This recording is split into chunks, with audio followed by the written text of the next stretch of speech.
Hi everyone, I am your host today. I am joined here by the founder and the MD of Waverly Music. Please introduce yourself and tell us about Waverly Music. My name is Gracious. I am the founder and the managing director for Waverly Music. Waverly Music is a distribution company, mostly for music.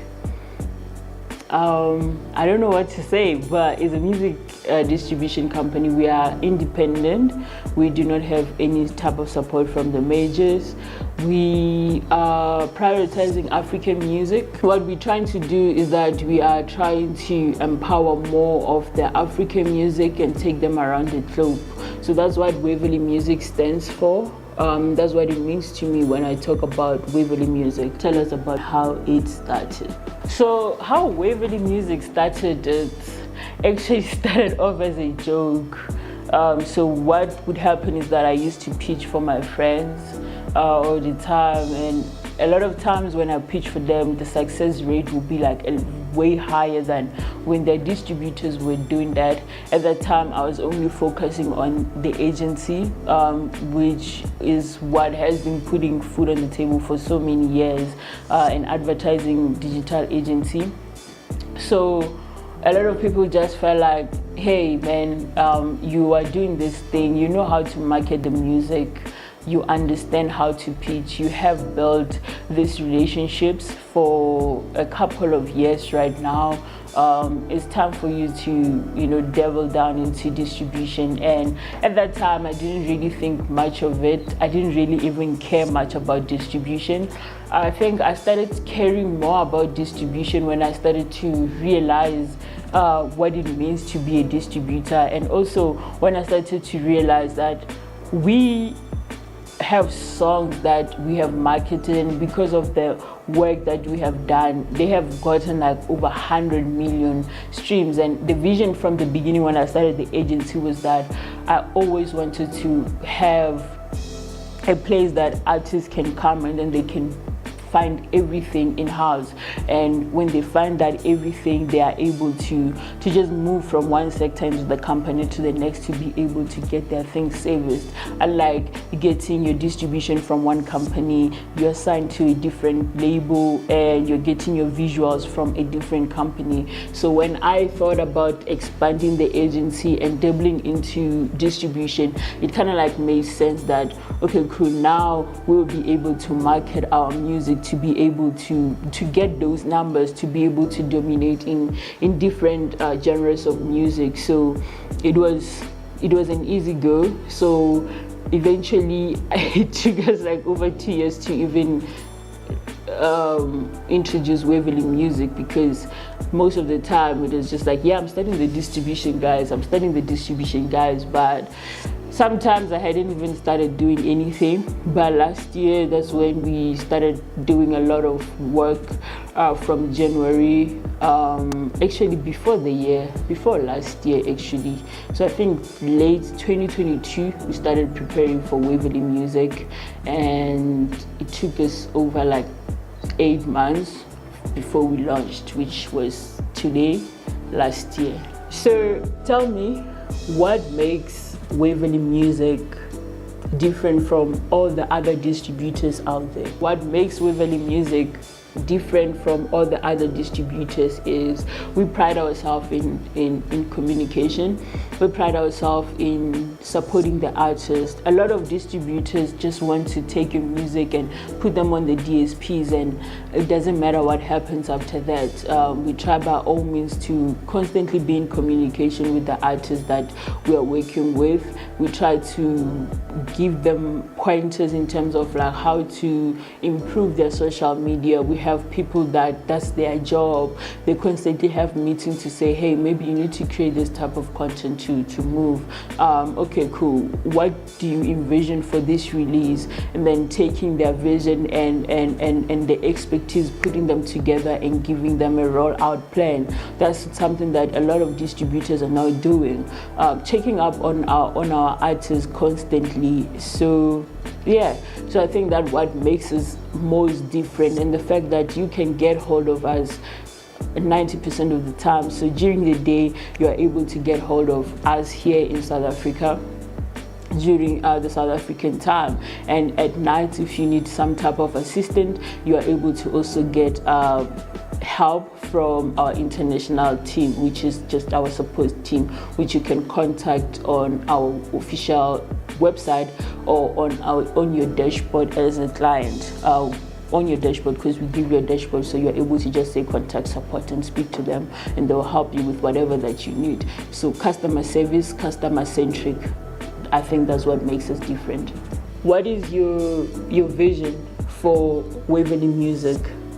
As I said earlier, I think the vision for Waverly Music is having a collective of services in-house that are just there to really support and cater to our artists. Having people that understand the algorithms of all the social media platforms, algorithms of all the DSPs, and taking all that information and using it in order for our artists to succeed.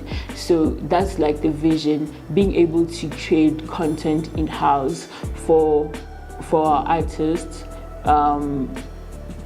just being able to really cater for every need that our artist needs, so that they know that our distributor is not only just distributing our music, but our distributor is actually our partner. So tell me, you're turning 1 right now. What does that mean to you? Turning 1 year, damn. Actually, if you think about it, it means so much to me, because I think I've seen so many distributors coming and going in the last year, in the last few years. I don't think the year went out like very fast, to be honest. Just to start off with, I think 1 year means so much to me, because it's a year that was mostly a year full of lessons. It's a year that was just like full of obstacles. It went out like very fast, as I said, but it means that we are one step closer to reaching our dreams and having a big global distribution, but focusing on African music. It means that we are able to expand and hire more people. It means that we are able to extend our services to more artists. It means that we are able to bring Africa to the world as fast as possible, because those are some of the things that we stand for. So 1 year of operation means that there's no way we are closing doors, because if we had to close doors, we would have closed it this year. So yeah. What would you say that are the biggest lessons that you have learned in this first year of operation? The biggest lessons, I would say making decisions and taking decisions like very quickly, and not letting relationships get in a way of you making decisions. I would say that for me personally, I think one of the biggest mistakes I made as an MD was distancing myself from the artist and expecting clients to have relationships with employees in the company, and for them to only get hold of me when it's necessary and when it has passed through several people. I think as soon as I realized that that's not what our values are, and that's not the reason why we started Waverly, and I went back to being very accessible and having meetings with the artists, I was able to solve a lot of the issues that they might have failed to solve with the employees. Some things that they just say, okay, it's okay, I mean, if this is not possible, it's fine. But having those relationships and knowing that if anything happens, my artists are able to call me and let me know how they feel, and we're able to correct that as soon as possible. I think that's the biggest lesson.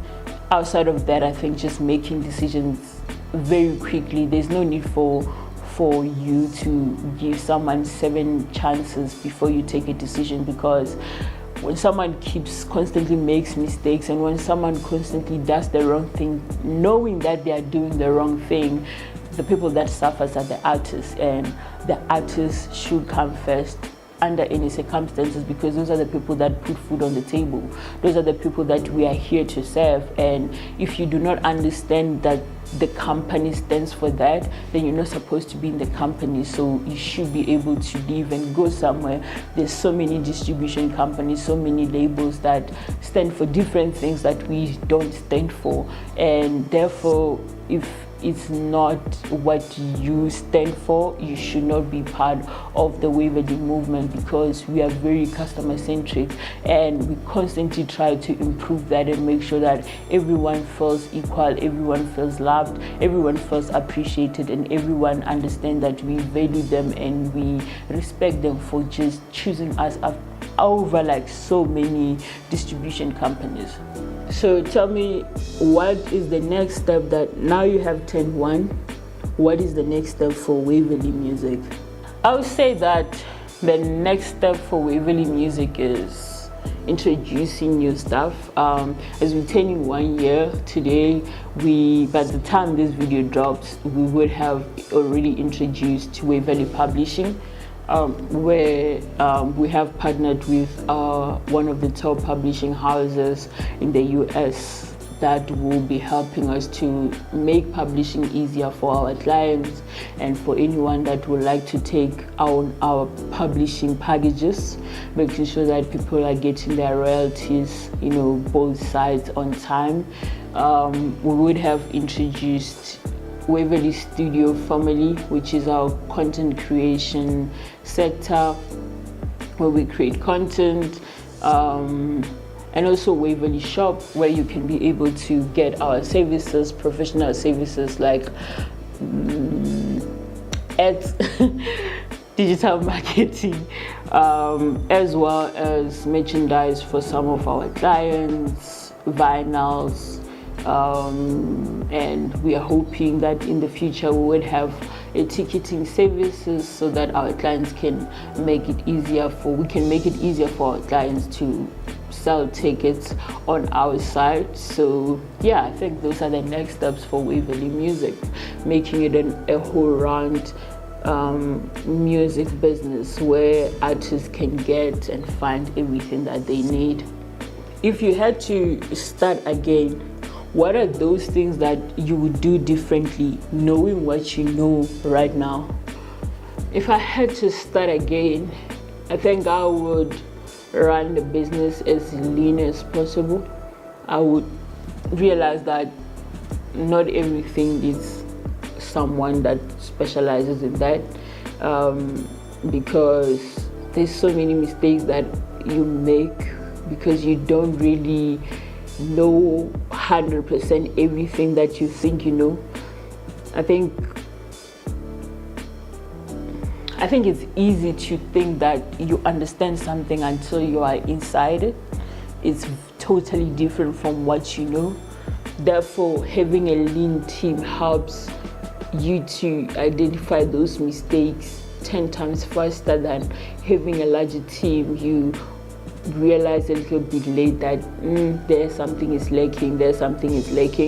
I think we lost a few soldiers along the road, and losing those soldiers along the road kind of made me realize that maybe I didn't need those soldiers to begin with, and maybe I rushed into getting those soldiers. Maybe the time was just not right, and the people that we currently have right now, we are able to run a very lean production but very effective.